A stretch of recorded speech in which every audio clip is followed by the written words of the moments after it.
অভদ্ৰামী নচলিব অভদ্ৰামী নচলিব এনেকুৱা প্ৰিন্সিপাল নালাগে বেয়া কথা কয় আমাক এনেকুৱা প্ৰিন্সিপাল নালাগে প্ৰথমতে যেতিয়া আমি এই ছাবজেক্টটোৰ কথা গম পাইছিলোঁ এডমিশ্যনৰ যোনখন প্ৰেছক্ৰিপশ্যনত তেতিয়া আমি দেখিলোঁ যে আমাৰ আৰু ডিপ্ল'মা কোৰ্চ অপি দিয়া হৈছে তেতিয়া আমি ভাবিলোঁ কি হোৱাই আমি ইমান প্ৰেছাৰ ইমান কেনেকৈ ল'ম তাৰপিছত আমি তেতিয়া ক'লোঁ যে ইউনিয়নৰ মেম্বাৰক যে ইউনিয়নৰ মেম্বাৰ তোমালোকে এটা কাম কৰাচোন আমাৰ হৈ পিনি প্ৰিন্সিপালক কোৱাকৈ যোৱা যে আমি এটা ডিপ্ল'মা কোৰ্চ থাৰ্ড চেমত ল'লোঁ সেই ডিপ্ল'মা কোৰ্চটো এতিয়ালৈকে আমি চাৰ্টিফিকেট পোৱাই নাই আমি এতিয়া গ্ৰেজুৱেশ্যন কমপ্লিট কৰিব লাগে আমিতো লাষ্ট চেমত হোৱা আমি এটা পাৰ্চেণ্টেজ চাব লাগে আমি এতিয়া গ্ৰেড ল'ব লাগে যাতে আমি জীৱনত যাতে আগলৈ ফিউচাৰত যাতে আমি যাতে কৰিবগৈ পাৰোঁ কিন্তু এতিয়া ইউনিয়নৰ মেম্বাৰ যেতিয়া AGS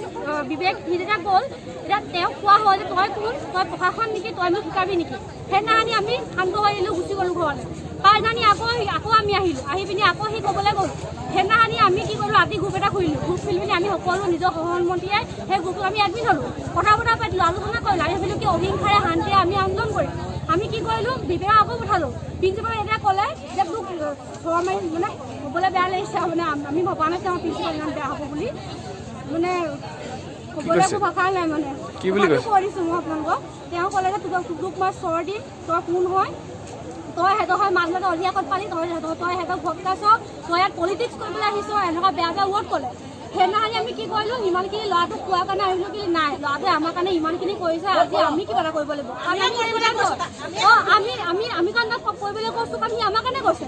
আমি সেইকাৰণে প্ৰিন্সিপালৰ সন্মুখত আমি পঢ়ি পিনি আমি বহুতে অজত বহি আছোঁ 2 ঘণ্টা 3 ঘণ্টা বহি আছোঁ নাই প্ৰিন্সিপাল ওলাই আহিলে নাই কিবা উত্তৰ দিলে তাৰপাছত সেইদিনাখনি কৈছে কি আমাক যে বিবেকক মাতি নি মেজিষ্ট্ৰেট আনি পিনি আমাক পুলিচৰ হতুৱাই মাৰ খুৱাব জেললৈ পঠাব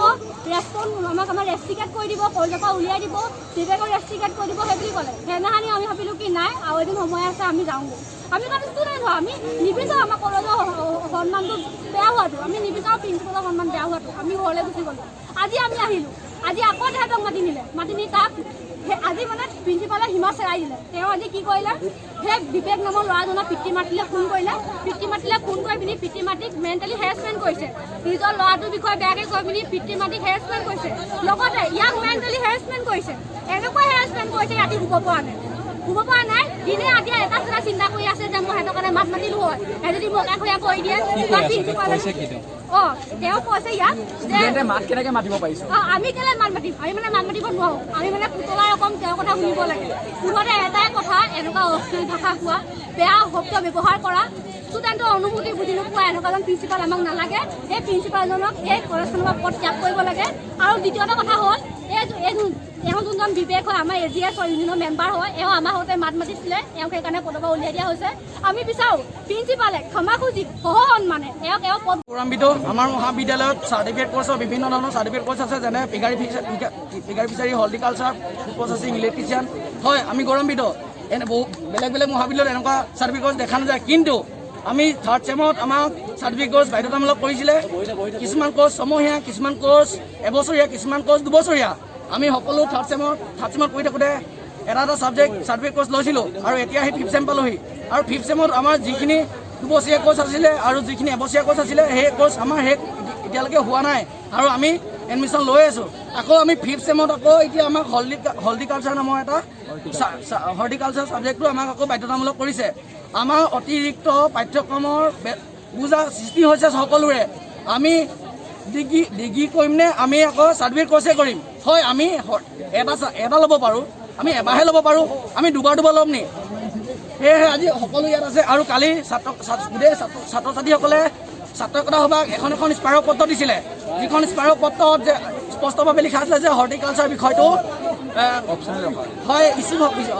হৰ্টিকালচাৰ বিষয়টো বাধ্যতামূলক আঁতৰাই পিনি ইছ্যু কৰিব লাগে আৰু সেয়েহে ছাত্ৰ একতা সভা মহাবিদ্যালয়ৰ অধ্যক্ষ মহোদয়ক সেই স্মাৰক পত্ৰবোৰ আৰু ছাত্ৰ একতা সভাৰ পৰা এখন এপ্লিকেশ্যন দিছিলে যিখনৰ দ্বাৰা আজি সেই কথাখিনি অৱগত কৰিবলৈ যোৱাৰ কাৰণে ছাত্ৰ একতা সভাৰ সহকাৰী সাধাৰণ সম্পাদকক কৰিলে বহিষ্কাৰ কৰিলে আজি সেয়েহে আমি এটা কথা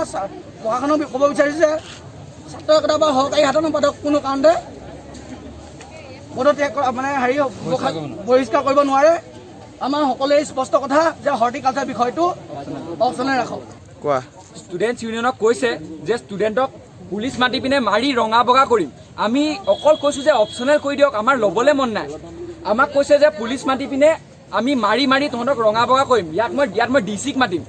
ইমান গুণ্ডা নি এইটো কি এইটো ইনষ্টিটিউশ্যন গুণ্ডা নি এইটো গুণ্ডাগৰ্দিত চলিব নি এখন ইনষ্টিটিউশ্যন সেনেকুৱা তেওঁ ইমান ৰেচপেক্টেড এজন প্ৰিন্সিপাল হয় তেওঁৰ মুখৰ পৰা এইবোৰ শুনিবলৈ আমি ইয়াত আহিছোনে অশ্লীল ভাষা কৈছে ইয়াত বিজয় কৃষ্ণ পাছনি প্ৰিন্সিপালৰ নাম হ'ল বিজয় কৃষ্ণ পাছনি তেওঁ কৈছে মোৰ ওচৰত ৰেকৰ্ডিং আছে তেওঁ তাত কৈছে মই ক'লো ছাৰ মোক এটা কাৰণ দিয়ক যিটো কাৰণে মোক ইয়াৰ পৰা AGSৰ পদৰ পৰা মোক বহিষ্কাৰ কৰা হৈছে তাৰপৰা কৈছে যে তই মাত কেনেকৈ মাতিব পাৰিছ ষ্টুডেণ্টে মাত মাতিব নোৱাৰে এইটো কি আমাক ঘৰত শিকাই পঠিয়াই নে যে ষ্টুডেণ্টে মাত মাতিব নোৱাৰে কৈছে মই কৈছোঁ ছাৰ এবাৰ কথাটো আপুনি কৈ দিয়ক যে ষ্টুডেণ্ট তহঁতি মাত মাতিব নোৱাৰ মোক কলেজত মোক দম দিছে তোৰ পৰা মই শিকিম নে কলেজ কেনেকৈ চলাব লাগে মোক ধমকি দিছে যাৰ কাৰণে এখন কলেজ আছে যাৰ কাৰণে এখন বিল্ডিং আছে যাৰ কাৰণে তেওঁ AC ৰুমত বহি আছে যাৰ কাৰণে তেওঁৰ